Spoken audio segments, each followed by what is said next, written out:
Welcome to Power Up, the podcast that uncovers the unique challenges women leaders face today. Join your hosts, Nat and Kristen, as we dive into the tough topics and provide actionable insights you can apply right now. Don't forget to hit subscribe so you don't miss any episodes.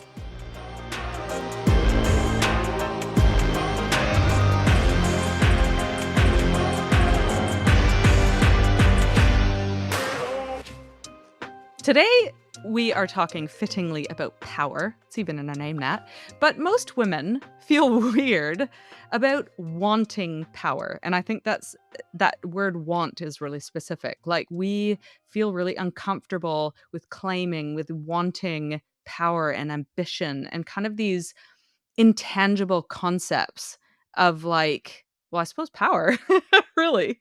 And this all came about with a chat with Julia Bonini. She's a Brazilian who lives in Spain, is doing incredible work working with women in all sorts of arenas, things like trying to get more women into doing fellowships and doctorates and PhDs and really challenging the gender status quo and getting more women into those arenas. And she talked a lot about how women feel uncomfortable with power, so we self-sabotage, which then kind of brought all of these thoughts out. And we had a quick chat about it today. So that's what we're chatting about today. I did not want to claim that these were my ideas or I came up with them. It's come out of a conversation with her. I'm going to pop her website in. But I just thought, let's explore that idea of a messy relationship with women and power. Can we start by defining and maybe we both have a different definition because while you were introducing this, I was like, what is power? And I'm curious to know what would you define, because I think ambition and power are slightly separate, and I have a theory on why we do not like power. But yeah, what does power mean to you? Like if you were to define it without Do using you know what ChatGPT. Okay, great. Do you know what so first of all, I think you're absolutely right. Now that I think about it, ambition is the desire to have power and be more powerful. So I would like to claim that ambition is a key ingredient to having power. And when I think about power, the first word that comes to mind is influence. So influencing decisions, those around us, those above us, and I'm thinking in a hierarchical sense in an organization, those below us. But I think of power as influence, Do you think, personally. because I think influence is probably a good word for it. I'm not sure if I think ambition is to get more power. I feel like ambition for me has always been to do, like, I'll have a goal that I'm working towards and I have ambition to achieve that goal. And it may not be power, it could be making a change to the world or whatever. But I do think power influence is influence the word that we're going to get stuck on, because I think what I actually interpret power at, if I think about like my really first reaction, it is almost to have control. I think like influence feels like a positive word, and I feel like when I think about power and those who I've seen in powerful positions, it feels it's more like sway or control, or like the bad connotations of influence. Mm. I think ambition is wanting something, Yes, but not and necessarily power. well, I think we're in pursuit. Okay, so oh my gosh, this is gonna be such a complex, and please, everyone, as you're thinking, please reflect with us. What does it mean to you? Because we're literally trying to dig into this.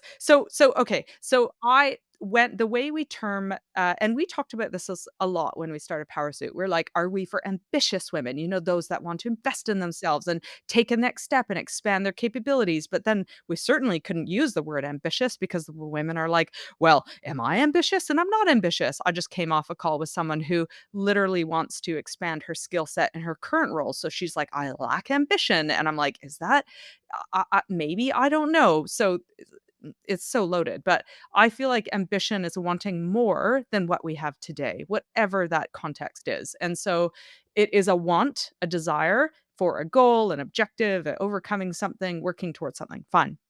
But power, I think your definition is very similar to mine. Influence and sway, I think, go hand in hand. I think those lead to control. You have more control over your life, your choices, um, the environment around you. Like if I rocked in and wanted a culture of a place to change, you know, having the power to do so would mean that I am now more in control of my environment because it's a better place for me to navigate in for whatever Can I reasons. ask another follow-up question then? Do you think power needs to be, and I'm asking myself this too, do you think power needs to be, like, when we hear the word power and when you talk about women feeling weird about wanting power, do you associate that with, like, an official job title? So, like, we don't want, roles that have power associated with them. Is that what, or do you think power, when we think about it in this context, is also something that we think you just have or don't have, and it's, like, something you can develop regardless of job title or role or whatever? Personally, I would go regardless of job title because I know moments where I feel powerful and I still keep coming to influence. Now, I feel really powerful when you and I are in front of a room and we're storytelling and we're getting a point across, and you see all these eyeballs and people clicking aha moments and people nodding and you resonate with them. I feel powerful in that moment, not from a weird, like, I own you and like I have dominion over you. It's not that, but it is I have sway and influence in that moment to change someone's mindset or their trajectory of their whole life. Like that is powerful. And maybe this podcast for that very reason is, I feel powerful because we have a voice. Now, I also think that is regardless of hierarchy, like who cares about our titles and our whatever, to do that. But equally, I think you can be a CEO and be incredibly powerless because you can have a board that doesn't give you the power to influence or have sway or to change your environment, you know? Like, Yes, yeah, so no, and the reason I was asking those questions, because 'cause I've got 2 analogies that I think, because I don't think you and I have a problem with power. Like, I think we're comfortable saying we want to be more powerful, right? Because I think both of us have had the, absolute privilege of spending the last couple of years working on Power Suit and really analyzing all of these stories we tell ourselves, these labels, these misconceptions, how words like power, we think there's one definition, but there's actually 50. Actually, I should post it. I think I've talked about this before, a video someone did on what is a cheer. And a cheer feels really obvious, but they just went for 10 minutes with this room full of people. And by the end, realized all our perceptions of what a definition of a cheer is are quite different when you get into the nitty gritty. And I think, and their purpose was to talk about why we are all have so many stories we tell ourselves about some of these much more complicated ideas. So, power, I think we have both spent a lot of time analyzing it and probably have a much more positive perception, which is why I think you probably articulate our perception of it. And I think that kind of sense of control, or I don't know, that negative vibes is maybe the other way of defining it. And the first analogy or like example, and I jotted down one note in this in our pod notes, and this was about Singapore. And Singapore to me has been such an eye opener because we have been raised in democracies where there is this like kind of Western, I'm going to say propaganda because it really opened my eyes to democracy is the be all and end all. And democracy means freedom, and democracy means everyone gets a say and we're all equal and all of this great stuff. And then I went to Singapore and saw quite a different political system. And I don't even know what the label is for this political system, but the Lee Kuan Yew, who is globally credited for transforming Singapore from a developing country effectively into a global superpower in like 60 years in a tiny fraction of time, would be a very powerful person. And when we look at people in his role, and they have had the same party in power for a very long time, all of those traditional um, I don't know, cues to what that would look like being controlling, being autocratic. Maybe you could throw the word dictatorship around if you wanted to.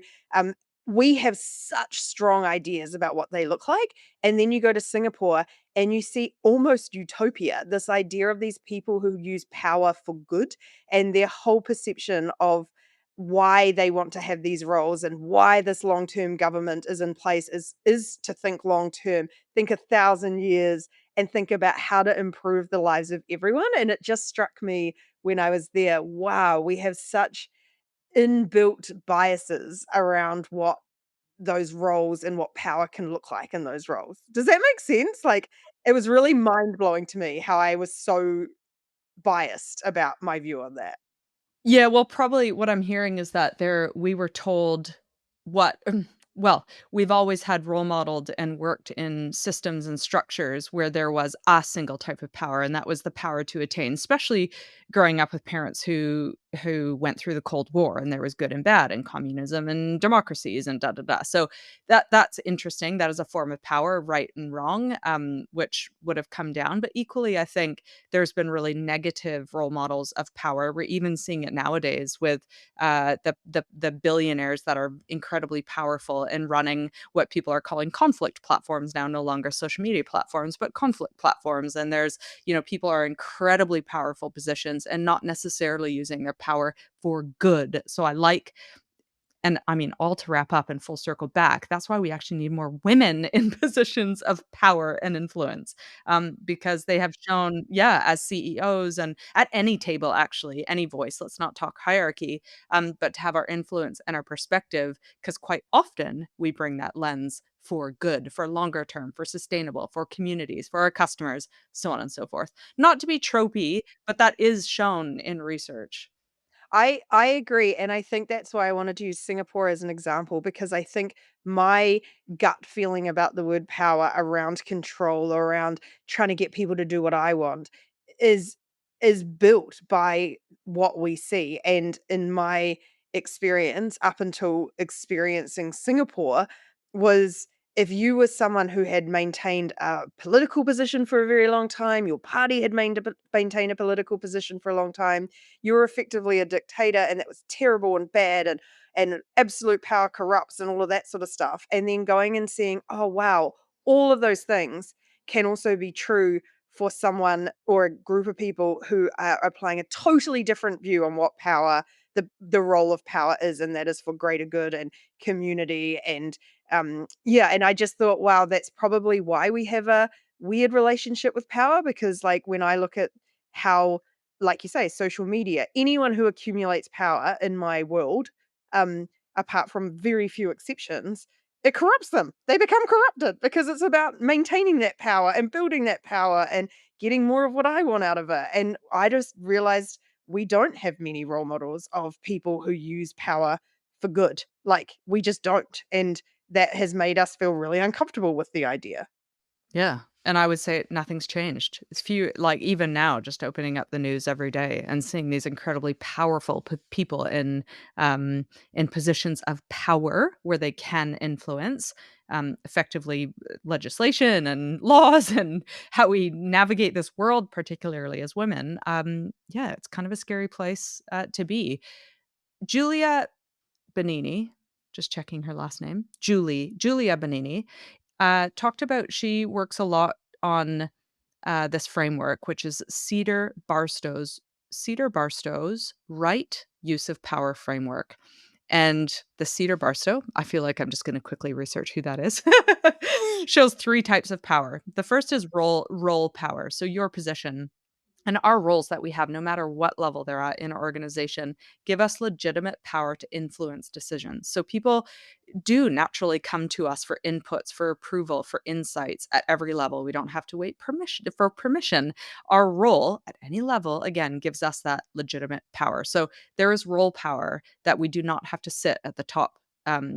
Top of the organization to have that. There's personal power, which is our expertise, our credibility, and how people respond to us, how they seek us out for our perspectives. So we've got the sense of personal power. You'll have a lot of people be like, "Hey, Nat, can I just pick your brain for 10 minutes?" Or "I've got a challenge and I know you can help me work through it." Or would love your perspective on this project or this whatever, this approach that we're taking. Then, of course, there's the status power, which is your relationships, your networks, and your personal brand. So, what this Cedar Barstow has said is that we all have power now based on our role power, our personal power, and our status power. This isn't something that we are working towards, and this isn't something we need to ask for permission to have power. Like, this is something we all have right now.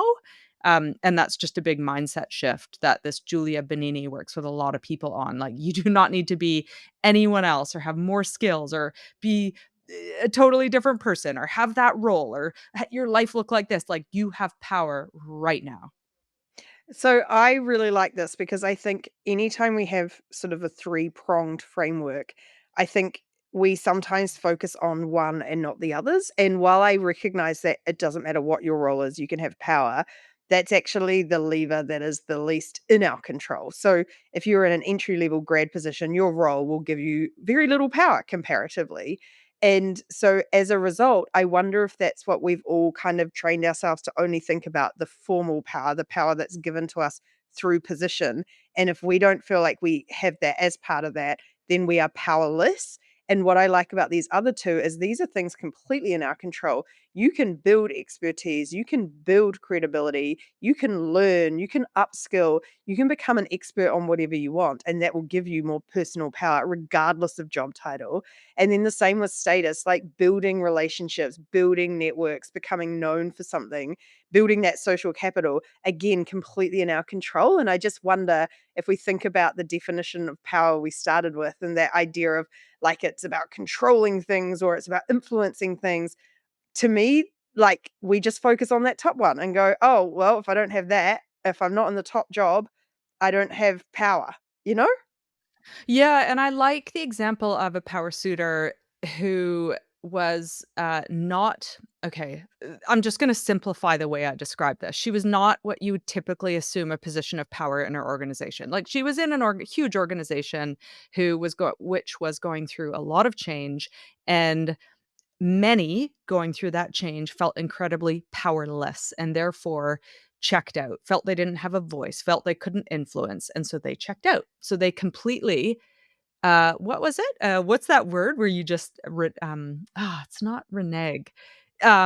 Role power. Like they were just like, I have no role power. Like I am a victim of my circumstance, right? This person, who I won't name, but I think you'll get it's short enough, said, I'm gonna take back my role power. I may not be managing a team of 10 or in a fancy title or whatever, but I'm gonna start putting power suit um newsletters and ideas in our organization's newsletter, and I'm gonna bring PowerSuit into this organization to get everyone like rah rah, like taking back control and responsibility and professional development and all this stuff. And I'm gonna advocate for others, and I'm going to really be a part of this change at this organization and take an active role.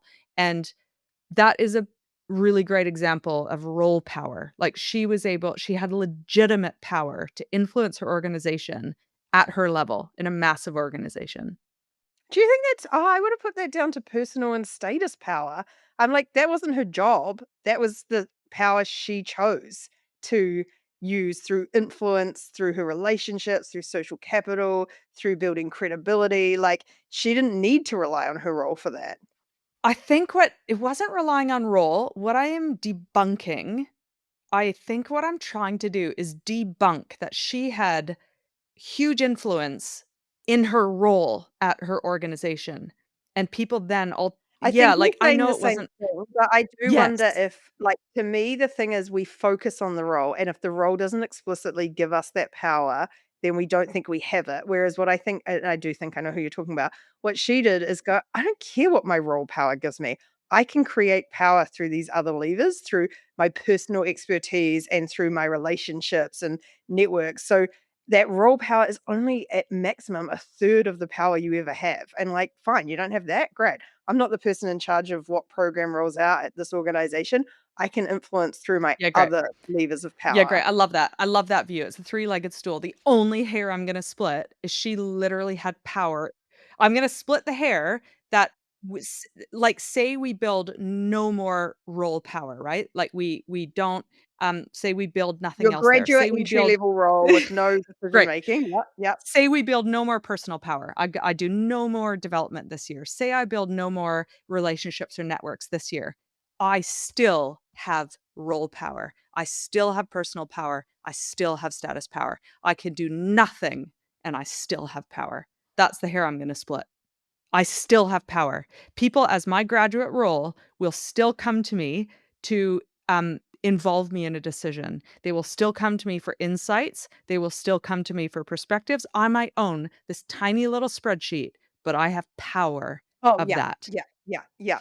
I Same thing yes, with I personal like your power, the splitting. credibility yeah, the credibility that I bring today, I don't need anything else because I've done my this study, I've found my feet, I have a totally different lived experience than you, therefore, I've got personal power and I've got status power because of my existing networks, like, I have power and I can sit in that power, you know? Yeah, I completely agree, and I think all of this to say, I think, is what we're getting to is that we have a warped perception of power, which probably is built from all of these, power hungry egomaniacs who are in it for themselves, and those are often the role models we see, and or people who are run ragged, looking after everyone else and having to take on a lot more responsibility, and neither of those things looks attractive for a lot of people. However, we can reframe that and recognize that all of us already have power, and you have 3 prongs to your stool, and at any stage, even if one of them is limited, like, and I think your role is the most limited one often, because it is power gifted to you according to your position. The other 2 are power that you can build all the time at any stage that no one else has any say over, and I love that. I also think the flip side of role power, and I don't know who's listening, and but the only thing I can tell you is I have known enough people in those high role power positions. I would say almost all their power comes from their roles.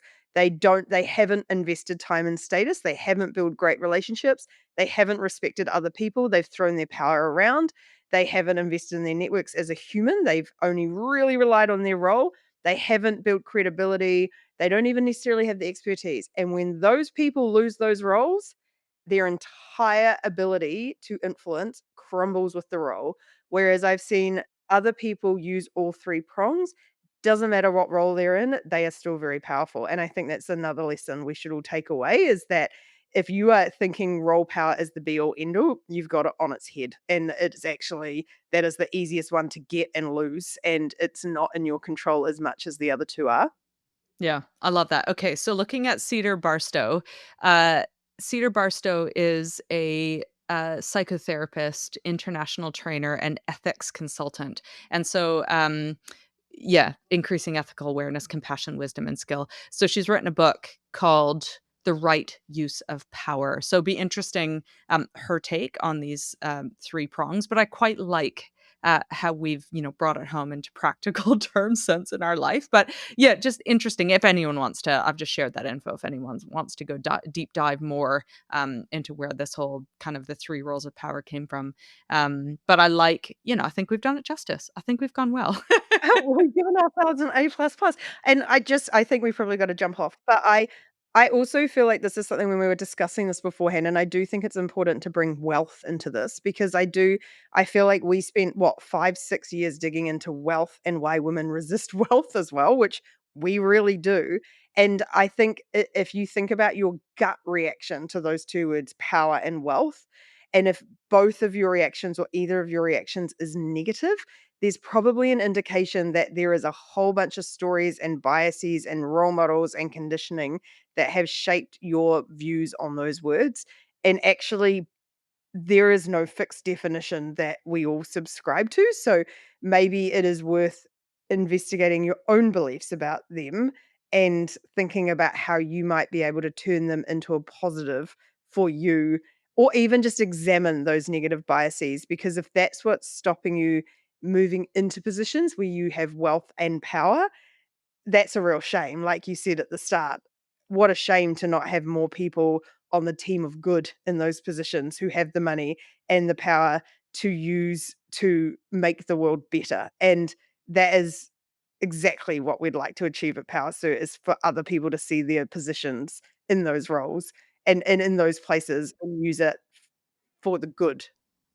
That's a lovely summary because when I was first chatting with her and I said, if you were to share, her being Julia Benini, if you were to share one thing that could be the unlock for women, getting into all these amazing graduate programs in these arenas that are full of men, what would that be? And she said immediately, self-sabotage, lack of confidence. And it all came down to our relationship with power. So I think that you've effectively just said we can get in our own way. We've done a couple podcasts on that. Are we getting in our own way of all sorts of things, of moving towards positions of power and wealth, and power in the sense of like those lovely, that three-legged the role of power. I think that's really nice balance of it. But yeah, that was I just felt it was neat to explore that.